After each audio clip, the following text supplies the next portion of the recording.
क्या कभी आपने कल्पना की है कि भविष्य का भारत कैसा होगा? जरा कल्पना कीजिए, बड़ी बड़ी चौड़ी चौड़ी सड़कें, बड़े बड़े ऊंचे ऊंचे flyovers, internet, wifi connectivity, metros, smart cities और इस तरह से न जाने क्या क्या। लेकिन अब जरा यह भी कल्पना कीजिए कि इन मेट्रोज में सफर करने वाले, इन स्मार्ट सिटीज में रहने वाले हम लोग यानी भारतवासी कैसे होंगे? क्या उसी तरह से जैसे आज हैं, यानी कि जहां मन किया, जिस सड़क पर मन किया हमने कूड़ा फेंक दिया, जिस मेट्रो में सफर करेंगे वहीं पर थूक दिया? क्या इसी तरह से भारत बदलेगा? जी नहीं, भारत को बदलना है तो हमको भी बदलना पड़ेगा। स्मार्ट सिटीज तो बनेंगी, लेकिन साथ साथ जरूरी यह भी है कि स्मार्ट सिटीजन्स भी बने, यानी कि लोगों को इन सब चीजों के रख रखाव की, इन सब चीजों को साफ रखने की आदत डालनी पड़ेगी। लोगों को अपनी आदतें बदलनी पड़ेंगी, तभी भारत बदलेगा, क्योंकि जब हम बदलेंगे तभी तो हिंदुस्तान बदल सकता है। लेकिन बदलाव की ये बयार बहने लगी है। जी हां, देश भर में जो स्वच्छता की मुहिम शुरू हुई है, धीरे धीरे ही सही उस मुहिम के साथ लोग जुड़ने लगे हैं और लोगों की आदतें बदलने लगी हैं। सबसे पहले हम आपको आज लिए चलते हैं उत्तर प्रदेश के मेरठ शहर में। मेरठ दिल्ली से बहुत ज्यादा दूर नहीं है, पश्चिम उत्तर प्रदेश का एक नगर है और एक ऐतिहासिक नगर है। लेकिन कुल मिलाकर अगर इस शहर के इतिहास पर नजर डालें, बीते कुछ सालों के इतिहास पर नजर डालें, तो साफ सफाई के मामले में मेरठ का ट्रैक रिकॉर्ड बहुत अच्छा नहीं रहा है। जब आप मेरठ शहर से गुजरेंगे तो आपको अक्सर गंदगी का अपने आसपास चारों तरफ एहसास होगा। लेकिन मेरठ बदल रहा है। जी हां, मेरठ बदल रहा है। मेरठ के लोगों की आदतें बदल रही हैं। एक मुहिम शुरू हुई है मेरठ शहर में, जिसके तहत 9 साल से लेकर 90 साल तक के लोग एक साथ एक जगह जुटते हैं। शहर को न सिर्फ साफ करते हैं, बल्कि शहर के जो ब्लैक एंड व्हाइट जिंदगी है उसमें नए रंग भरने की कोशिश करते हैं।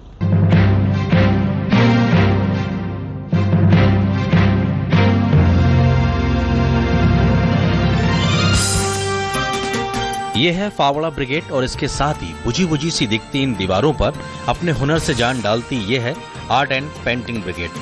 ये जंग चल रही है गंदगी और अस्वच्छता के खिलाफ। दीवारों को रंगते, निखारते और अपने शहर मेरठ को संवारने में जुटे इन लोगों में से कोई डॉक्टर है तो कोई इंजीनियर, कोई सीए है तो कोई सामाजिक कार्यकर्ता। और हाँ, इस प्रयास में उम्र कोई बाधा नहीं। 7 साल से लेकर 90 साल तक के लोग स्वच्छता के इस यज्ञ में अपनी आहुति दे रहे हैं। अपनी कंट्री को साफ रखें, डिजीज फ्री रहें और वैसे एक स्लोगन भी है, स्वच्छ भारत स्वस्थ भारत। हर व्यक्ति एक यूनिट है, एक इकाई है। तो हम मैं अपने से शुरू कर लूं, मैं शुरू कर लूं, मैं शुरू कर लूं, मैं शुरू कर लूं, ऐसे करते करते एक पूरी चेन बन जाए। हर व्यक्ति अपनी जिम्मेदारी समझ के अपने हिस्से का काम कर ले तो मुझे नहीं लगता कि कोई काम बाकी बचेगा। हम यूथ हैं, अगर हमें यूथ के टाइम पे ही आदत डाली जाएगी कि साफ रखना है, तो तभी लोगों में आएगा कि उन्हें सजग रहना पड़ेगा कि हाँ, सफाई रखनी है। मेरठ में इस पहल की कमान थामी है विश्वजीत बैम्बी ने। डॉक्टर बैम्बी प्रधानमंत्री नरेंद्र मोदी के स्वच्छ भारत अभियान से इतने प्रभावित हुए कि उन्होंने शहर के कई पेशेवर लोगों को जुटाकर बीड़ा उठाया मेरठ शहर को स्वच्छ रखने का। डॉक्टर विश्वजीत की टीम, जो शहर में पहल एक प्रयास के नाम से जानी जाती है, पहुंच जाती है पहले से चुने हुए एक नियत स्थान पर और फिर वहां शुरू होती है एक जंग। हम सोचते हैं कि इस कूड़े को फेंकना मेरा अधिकार है और इसको उठाना किसी दूसरे वर्ग का कर्तव्य है। इस एटीट्यूड को बदलना है। इसके साथ ही हमने पहल की शुरुआत की थी। हमने लोगों पैर को लिया कि हम वो काम भी कर सकते हैं जो समाज के सबसे निचले वर्ग का है। शुरू में जब हमने एक लाइक माइंडेड लोगों का ग्रुप बनाया तो डॉक्टर्स थे, पर अब तो सब लोग हैं। अब चार्टर्ड अकाउंटेंट्स भी हैं, इसमें स्टूडेंट्स भी हैं, टीचर्स भी हैं। वो मेरठ के बहुत सारे लोग जुड़े हुए हैं जिनको टाइम मिलता है, वो 2.5 घंटे 3 घंटे के लिए टाइम निकाल के श्रमदान करने के लिए संडे को आ जाते हैं। डॉक्टर विश्वजीत की टीम में अगर नन्हे मुन्ने श्रमदान करते हैं तो दूसरी ओर जीवन संध्या में चल रहे बुजुर्ग भी पीछे नहीं हैं। जब से ये देश आज़ाद हुआ, जितने भी प्रधानमंत्री हुए, किसी ने स्वच्छता के बारे में एक भी शब्द नहीं कहा। लेकिन ये पहले प्रधानमंत्री हैं मोदी जी, जिन्होंने स्वच्छता को एक अभियान के रूप में शुरू किया है देश में।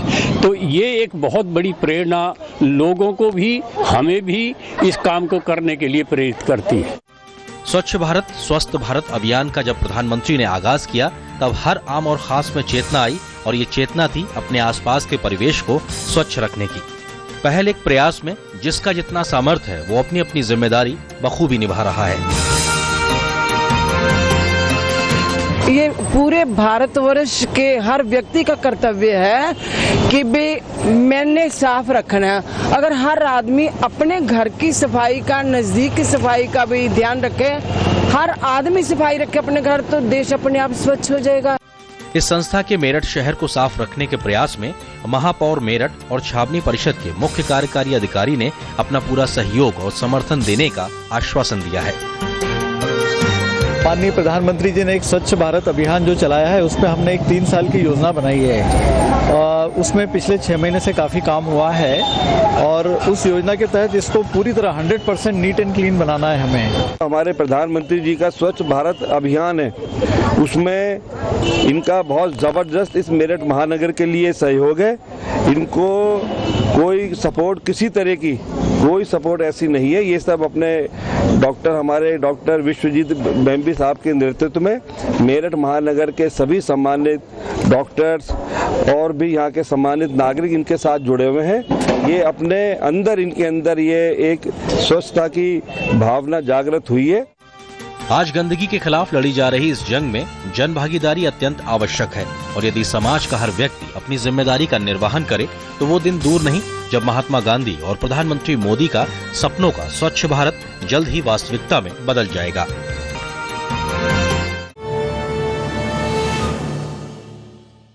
हम अपने रोजमर्रा के जीवन में अक्सर ऐसे बहुत सारे लोगों से टकराते हैं जो हमारे लिए दरअसल एक प्रेरणा देने का काम करते हैं और हमारे लिए एक प्रेरणा का स्रोत बन जाते हैं। देश के स्वतंत्रता सेनानियों ने इस देश को आज़ादी दिलाने के लिए जो कुछ किया था, उसके चलते आज भी स्वतंत्रता सेनानी हमारे लिए प्रेरणा का एक स्रोत बने हुए हैं। इस स्वतंत्रता संग्राम के दौरान ही महात्मा गांधी ने स्वच्छता के लिए, स्वच्छता की बात जो उठाई थी और स्वच्छता की मुहिम जो चलाई थी, वो भी आज स्वच्छता के इस मुहिम के लिए प्रेरणा का काम कर रही है। और मेरठ में एक स्वतंत्रता सेनानी है 90 साल के, जिन्होंने पहले बीड़ा उठाया था देश को आज़ादी दिलाने के लिए और आज उन्होंने बीड़ा उठाया है मेरठ को गंदगी से आज़ादी दिलाने का। देश आजाद हुआ, राजनीतिक व आर्थिक आजादी भी मिली, पर गंदगी और अस्वच्छता से आजादी मिलना अभी बाकी रह गई है।